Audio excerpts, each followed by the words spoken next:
Hello guys, good morning. তোমরা সবাই কেমন আছো? আশা করি ভালো আছো। তো আজকে আমার আহান বাবুর জন্য 10টা নাস্তা দেব বেদানার রস। তো ফার্স্ট আমি বেদানাটাকে কেটে নেব। কেটে নেওয়ার পর বেদানার ভিতর থেকে একটা একটা করে দানাগুলোকে বার করে নেব। দানাগুলোকে দেখছি যে দানাগুলো খারাপ হয়ে গেছে কিনা। তো এইখানে বেদানার দানাগুলো অনেকটাই ড্যামেজ ছিল, যেহেতু আজকে 3-4 দিন কিনা হয়ে গেছে। তো সেই কারণে দানাগুলো হালকা হালকা খারাপ হয়ে গেছে।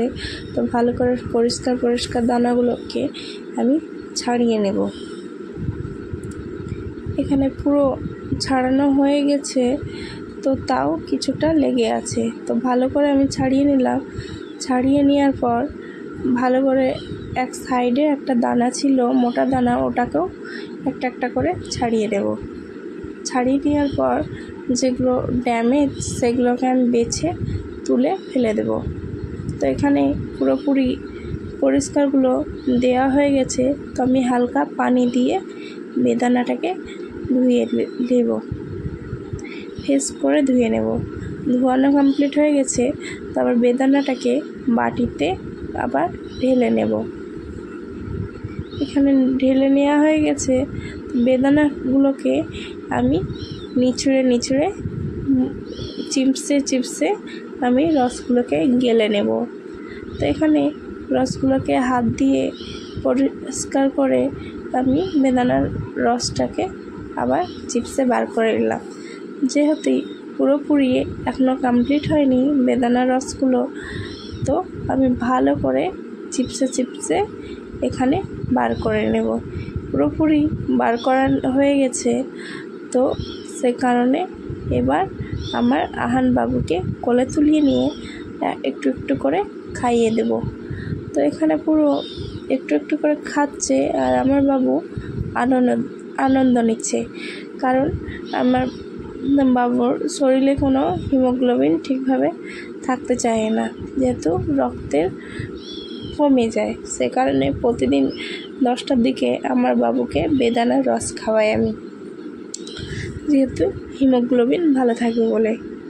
আর এমনিতেও আহান বাবু খুব অসুস্থ আছে, সেই কারণে ওকে প্রতিদিন ফলের রস লাগে।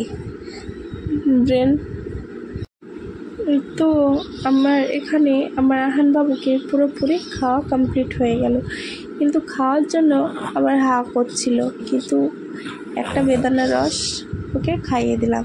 তো এখানে ফার্স্ট আমি ওর জন্য আমি পুরোপুরি বেদানার রসগুলো খাওয়া কমপ্লিট হয়ে গেল। তো আমি ওর দুপুরকার খাবার বানাবো, সেই কারণে দুপুরকার আমি লাঞ্চ রেডি করব। তো ফার্স্ট আমি সবজিটাকে ভালো করে পরিষ্কার করে ছিলে নেব।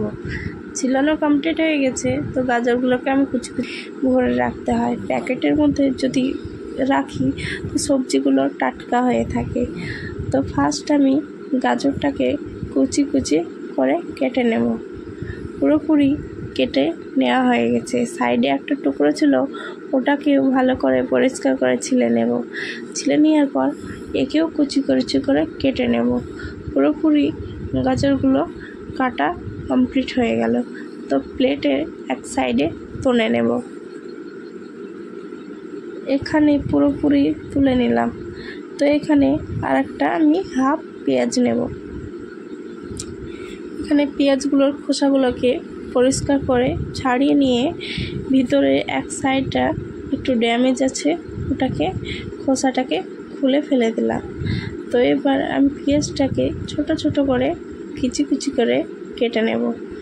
তো এখানে পেঁয়াজটাকে ভালো করে কুচি করে কেটে নিলাম। তো পুরোপুরি পেঁয়াজটা আমার কাটা কমপ্লিট হয়ে গেল।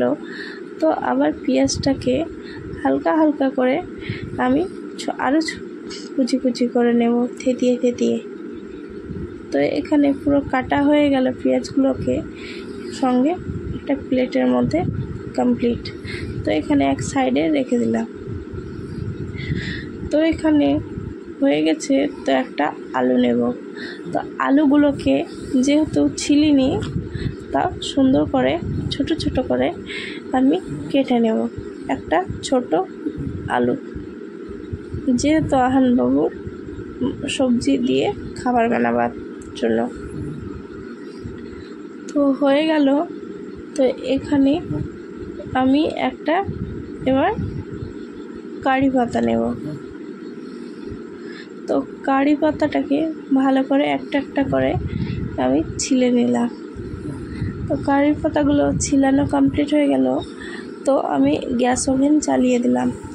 ওভেনটার মধ্যে হালকা পানি ছিল, তো আমি ন্যাতা দিয়ে পানিটাকে মুছে ফেলে দিলাম। তো এখানে পুরোপুরি কড়াইটা গরম হয়ে গেল। তো আমি এবার হালকা করে কড়াইয়ের মধ্যে যেহেতু আমার আহানবাবু এত রিচ খাবার পছন্দ করে না, সে কারণে বেশি তেল দেব না, হালকা করে একটু তেল দেব, যেহেতু বাচ্চার খাবার জানোই তো তোমরা। তো যে পেঁয়াজ কুচিটা ছিল সেটাকে ভালো করে লাল লাল করে ভেজে নেব। তারপরে কারি পাতাগুলোকে দিয়ে দেব, কারণ কারি পাতাটা দিলে একটু সবজির মধ্যে মাংস সেন্ট দেয়, সেই কারণে খেতে খুব ভালোবাসে। তো এখানে কারি পাতা, গাজর কুচি এইটাকে ভালো করে দিয়ে দেব। দিয়ে দেওয়ার পর এটাকে আমি ভালো করে সুন্দরভাবে আমি ভেজে নেব। পুরোপুরি খাবারটা ভাজা হয়ে গেছে, তো ভালো করে আমি নেড়ে নেব।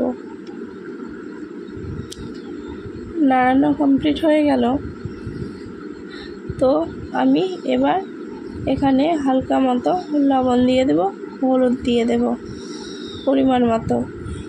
যেহেতু আজকে আমাদের গুঁড়ো হলুদ শেষ হয়ে গেছে, তো সেই কারণে গোটা হলুদ ছিল, তো গোটা হলুদ বাটা আমি দিয়ে দেব। তো হালকা একটু গোটা হলুদ দিয়ে দিলাম। দিয়ে দেওয়ার পর আমি নেড়ে নেব ভালো করে। তো নেড়ে নেওয়ার পর আবার ভালো করে আমি এটাকে ভেজে নেব।